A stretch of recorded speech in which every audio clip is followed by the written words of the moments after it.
So I'm gonna make the argument that Zone 2 rides are BS, and it's almost nearly impossible to do a Zone 2 ride. But I know what my coach is gonna say. Do a Zone 2 ride, you fucking fanny. You gotta get jiggy with it and make sure and buy my course. Well, I appreciate that, and I appreciate you watching my videos, but maybe you could change some of the thumbnails so that it doesn't look so obvious. If you've watched any cycling videos on training, they all talk about Zone 2, and I'm gonna explain in this video why I don't do it, and I think it's difficult. You could think it, but don't do it. What movie is that from?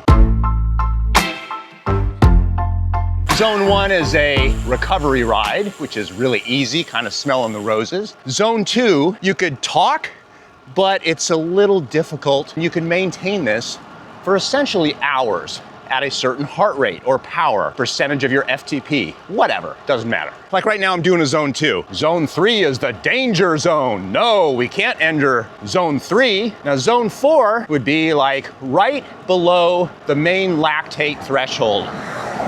And that's a tough zone because you're about to explode. Zone 5 would be above your lactate threshold, and then Zone 6 is just an all-out balls to the wall sprint.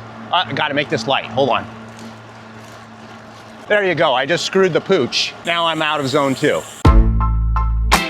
Now the current trend of thinking is that you should spend 80% of your training in Zone 2, the remaining 20% should be intervals. What the heck is an interval, you ask? Well, I'm glad you're watching my video. Timed periods of riding, whether it's 30 seconds, 2 minutes, 4 minutes, 8 minutes, 20 minutes, whatever. So you ride as hard as you possibly can during that determined time. Let's say you're doing the Norwegian intervals, which is you would go as hard as you possibly can for 4 minutes and then rest for 3 minutes, pedaling really easy. Then you do 4 minutes again and you do 4 cycles of that. Or there's Tabata intervals, which is 20 seconds on, 10 seconds off. That's brutal. The longest interval would be a 20-minute interval, and you could do 2 sets of 20-minute intervals. I just missed the light, oops. Some of these intervals are more geared towards developing your FTP, your functional threshold power, and other intervals are more building up your VO2 max. There's really not a line in the sand that says this one does VO2 max and this one does functional threshold power. Thought that cop was gonna blow through the red light. According to internet experts, this is a key to longevity, unless you might be watching other internet experts that say the exact opposite, which is more muscle mass. Those are usually kind of the meathead videos, and you're probably not watching those, so we'll just ignore that for now. So according to a guy named Steven Seiler and another guy named Ignaio or something like that for UAE, they say that 80% of your training should be in pure Zone 2, easy riding. But here's my main question, 80%, what the hell does that mean? Does that mean 80% of time? God, I'm hitting all the lights here. If I do 10 hours of cycling, does that mean 2 hours of my week has to be in high intensity interval training and 8 hours has to be in Zone 2? 2 hours of intervals? No. So it must be the number of sessions. The problem is, how do you determine what hard means? So today I'm gonna go out and I may ride about 70 miles. I'm gonna go up hills. Today I consider this a very difficult ride. So is this my 20% or is it Zone 2? The majority of it will be in Zone 2, but here's the snag. According to Steven Seiler, if you enter Zone 3, you have to slow down, and eventually it takes about a half an hour to get back into Zone 2, into the physiology of it. I know what you're saying. You're saying, hey, coach, I can't do that. I'm outside, so stop being a fanny and get on the inside trainer. Besides, the weather is shit here in Scotland, and stop buying upgrades. Go upgrades, except on Zone 2.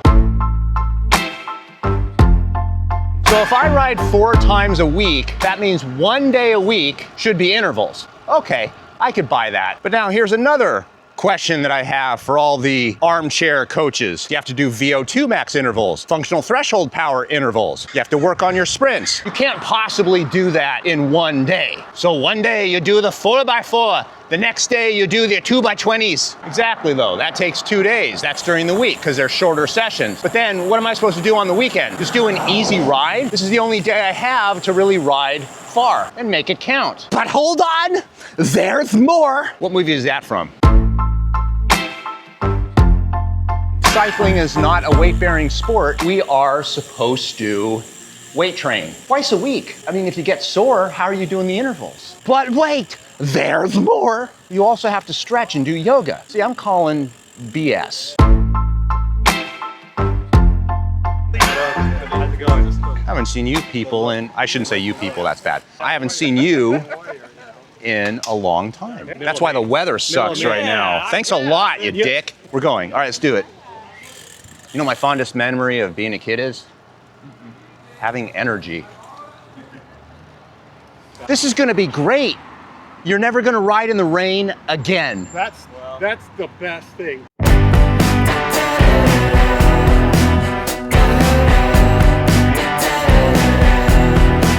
See, right now, I'm just talking to people, so this would be considered a zone 2. Once the energy starts going up, what do? Just do my own thing, or do I stay with the group? That's the other thing is, if you ride with other people, you gotta kind of keep up. There's an old saying, how do you get faster? Ride with faster riders. I walked up and down her block before the birds began to talk. Cool. So we got some people to go up Yerba Buena, one of my favorite roads, to come down, but you know. I could not miss you any more than I do. So life tip when you're getting old is when you get down on the floor to sit on the floor, you gotta have a rock solid plan to get back up. That's how you know you're old.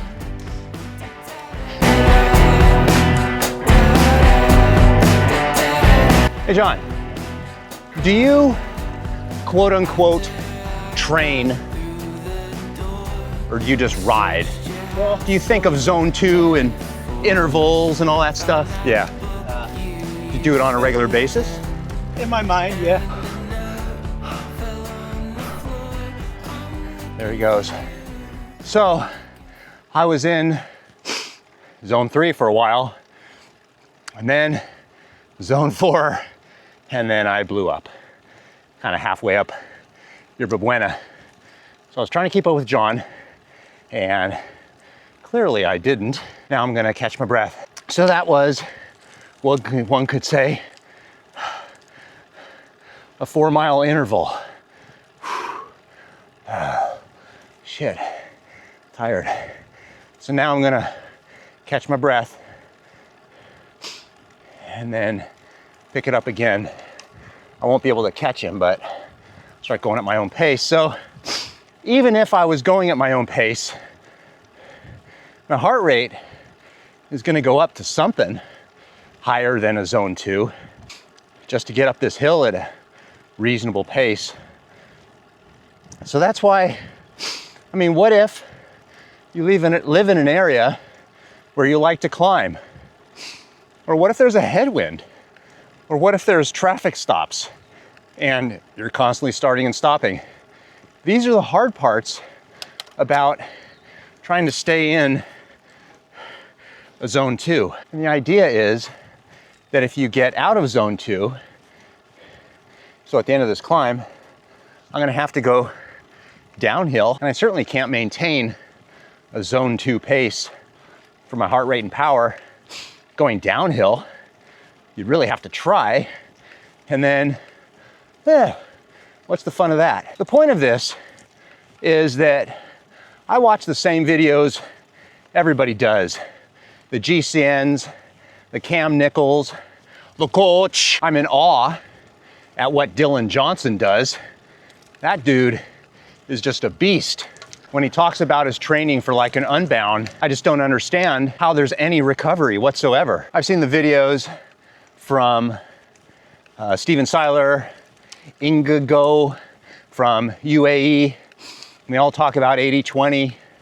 And What happens is they all talk about Tadej Pogačar and how that's how he trains. Well, chances are, if that's how he trains, the cat is out of the bag, and everybody's training like that.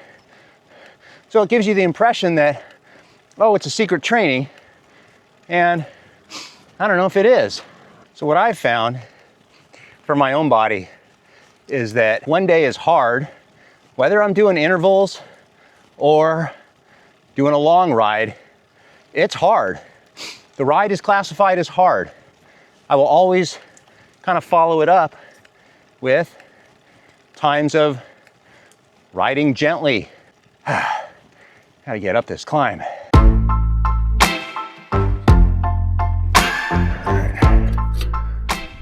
There's not much water there. So I ended up getting a flat, and I just told the rest of the people just to go, and I'll ride by myself now. Oh, it sucks getting flats. That's for sure. I'm going to go down Westlake in the Hidden Valley and then go down Potrero to come home. Right now, I'm at Circle X Ranch on Yerba Buena. Just want to make sure where my wife knows where I am. She worries, because that's what wives do. They probably should.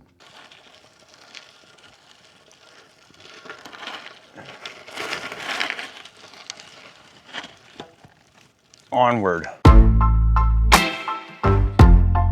You know, another thing that you never think about in training is, what if you get a flat tire and it just throws your rhythm off?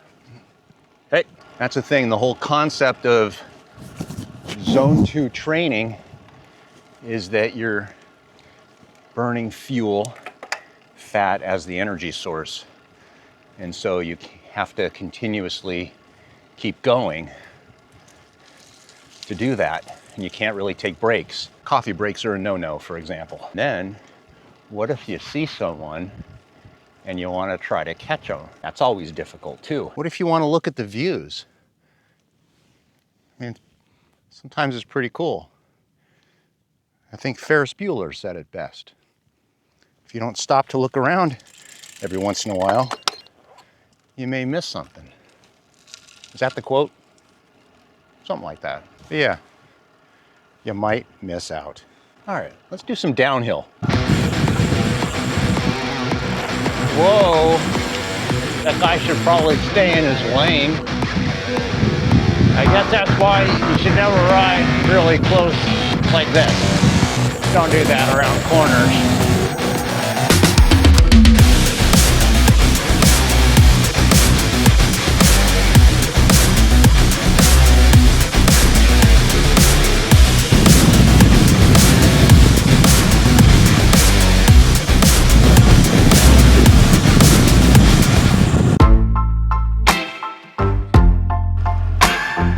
So then you have an issue of the intervals. You got to find a spot where, let's say you're doing 2 sets of 20-minute intervals. How are you going to find a road that's got an uninterrupted time of 20 minutes? Well, where I live, you can actually find that. But let's say you're doing 4-minute intervals. You got to really concentrate. You got to look out for cars. Now, what I used to do when I would train for cyclocross is I would do the Tabata intervals, where it's 20 seconds on, 10 seconds off, and you repeat that for about 4.5 minutes. And what I would do is I would do it in a park where there's grass, and use my cyclocross bike. I'll tell you, it was a killer workout, but at least I didn't have to worry about, stoplights or whatever. So what is the solution to all this? The answer is to train indoors, to do your Zone 2 so that you can maintain consistent pace for, let's say, an hour, and then do the intervals under a controlled environment. Except one problem, I don't want to do that. I want to ride outside. It's just more fun. I mean, check out where I'm riding.